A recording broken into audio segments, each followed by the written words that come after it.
Damn, Blaine. So freaking stoked we finally got to use your dad's cabin here in the woods. This place is so great. Great view. Great time, dude. Really been looking forward to this. Blaine nodded. Yeah, well, I did say I'd bring you here, didn't I? Blaine opened the door after a little bit of effort. It's a bit dusty, though. Thomas walked behind Blaine, brushing cobwebs away. Yeah, you did say it hasn't been used for a while, but I don't care. I'm ready to get down, bro. You invited the girls, right? Huh? Blaine asked, not knowing it was going to be that kind of party. I can, I guess. I know you've always been the party dude, but you know I wasn't planning on anything crazy this weekend, especially in this old place. We might not even have power the whole time. Don't worry, nerd, Tom said. Just joshing with you, man. Come on. We've been friends since 3rd grade. I know you didn't call any girls. I already did, sucker. Hopefully they can find this forsaken place. Dang, we haven't been here since, what, 96? Anyway, we have some work to do here first. You want to take care of the bathrooms? I'll make sure the booze cabinet's full.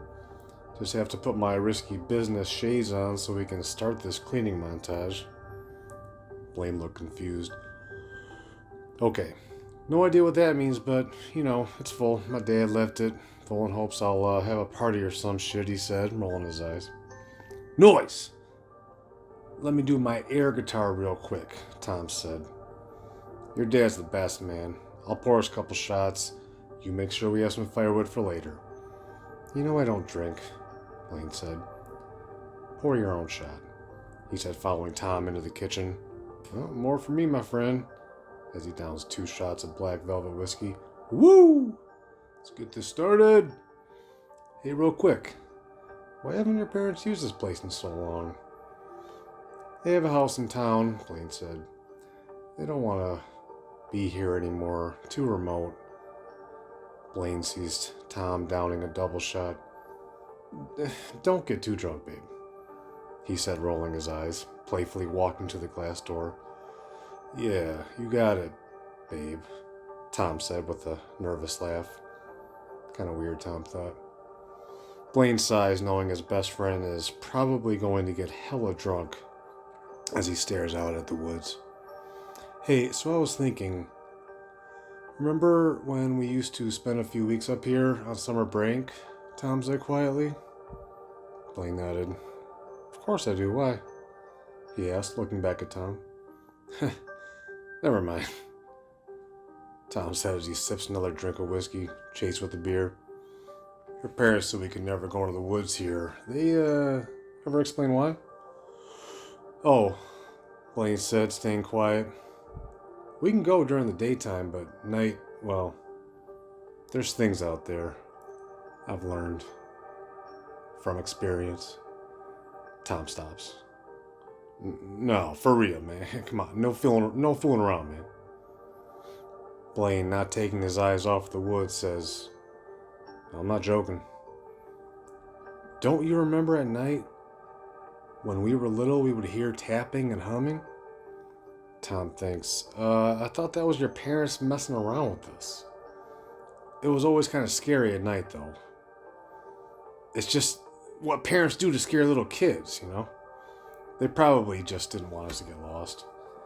Like that urban legend of people putting razor blades in apples. It was really just a stranger danger kind of moral to keep parents and, that kept parents and kids mindful of taking candy from strangers.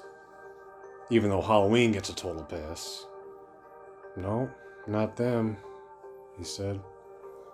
They always went to bed before us. I never wanted to admit this, but I did hear a horn out here. Like a clown's horn.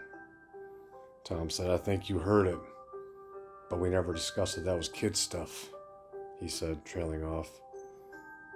Blaine nodded, yep. If you do go out at night, you will be traumatized forever, or even die. Tom nervously burst out into laughter. Okay, bro, that's a little dramatic. No one's died out there. Right? Right? As he cleared his audibly nervous tone. I'm not joking, Blaine said. Before my parents owned the place, the old owners ended up missing for quite a while. Their bodies were never found. The real estate agent was a family friend, and with a little prodding, did admit that a note was found somewhere in the house. All it said was to not go into the woods. And then something that looked like danger was written. They weren't sure exactly. Since my parents owned it, no one else has had to go through what happened here 59 years ago. Blaine lets out a huge sigh. I need another drink. Maybe we should call it for tonight. Start fresh in the morning. It's only 6 o'clock, man, Blaine said. Relax, we're safe here. It's probably just a family legend. Like you said, to keep us from getting lost in that vast wooded area. Fuck, it feels later. Those shots must have got to me. You said you know from experience, though, what is out there. I don't really believe in all that paranormal stuff, so what is out there, man? Blaine stays quiet, walking over to the bar, sitting on a bar stool. Things. Lots of things, he mutters. His mind going back to that fateful night. Alright, you're freaking me out, B. Did you know I had a sister? He asked, looking up at him. What? No, you were an only child. That's what we always had in common. Blaine shook his head. I got the traumatized part. My sister got the killed part, he said. Tom's head was spinning. I have no idea what you're talking about. She was a hero, he muttered. But she did drag me to the woods. Tom is suddenly transported now to the woods years ago. Where are we? She convinced me to go, so I did. I trusted her. She was only 5. She said she had only 30 minutes. But it was 3 in the morning when I got out. I'm here with you, Tom said, with his eyes closed, slumping in the wooden chair situated near the kitchen window. What was her name? Tom said mechanically. Shayna, he whispered. Don't hurt us, Tom said. Nothing will hurt you, but we should leave quickly. Something is coming, Tom thought out loud. We have to go. What the hell is going on? She grabs his hand, yanking his arm so forcefully he thought it would tear clean off. Running out of the forest, they fortunately were close to the cabin. The backyard was in sight. The forest floor gave way to a nicely groomed lawn. Sheena, Tom, and Blaine got into the backyard, and the forest creature stopped running after them, staring at them with glowing red eyes. The monster, looking far worse than Tom imagined, paced the edge of the tree line. Tom's eyes closed, and darkness surrounded him. Getting up from the kitchen floor, Tom's eyes were saucer-wide. Blaine, what was that? What is out there? The clown, he said, walking to the glass door, opening it.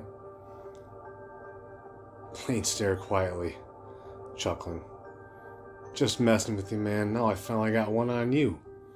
Tom, brushing aside what just happened, started laughing with his friend. I knew you heard that when we were kids. Probably a figment of our imagination or a truck horn from the highway or something. Tom walks to the sliding door, slamming and locking it shut. Do you want another drink? Blaine asked. Blaine knew the answer, of course. Best to keep the past. I thought you never asked, man, Tom said. Blaine slowly walks back to the bar, pouring 2 drinks. Good as time as ever to start drinking, he thought. He handed the heavier pour to his buddy. Tom wasted no time in draining the brown liquid. Hell, man, let's get this weekend back on track. Tom gets back up off the ground, dusts his knees off, and goes to the bar for another drink. All this craziness, I forgot I already called some girls over, man. They're going to be here any minute now, thank God. Blaine walks into the living room. Looking through their cabinet, he sees the familiar pictures of his family adorned there. Behind a picture of his parents, he picks up a photo that has been placed on his face. It's of a little sweet blonde girl. A blonde girl that resembles Blaine. Smiling, he pulls out a drawer and throws that picture in it. Oh, one more thing, my friend. Those girls aren't coming. Only one girl will be in the cabin tonight.